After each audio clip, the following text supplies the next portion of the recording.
বিগত কয়েকদিনের ভারী বর্ষণ এবং পাহাড়ি ঢলের কারণে মহালছড়ি জোনের আওতাধীন মহালছড়ি এলাকাতে যে বন্যা দুর্গত পরিস্থিতি সৃষ্টি হয়েছে, বর্তমানে মহালছড়ি জোন এবং খাগড়াছড়ি রিজিয়নের পক্ষ থেকে বন্যা দুর্গত এলাকা এবং জন দুর্ভোগ কমানোর জন্য আমাদের বাংলাদেশ সেনাবাহিনীর পক্ষ থেকে সামগ্রিক চেষ্টা করা হচ্ছে যাতে তাদের এই কষ্ট এবং দুর্দশা লাঘব হয় আমাদের ত্রাণের মাধ্যমে।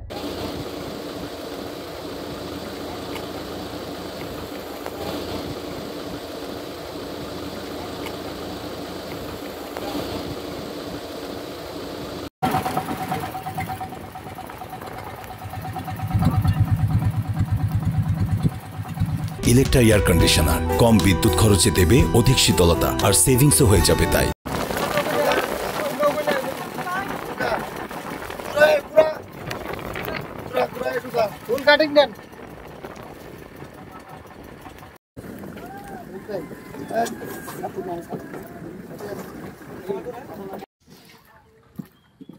পানি কমান।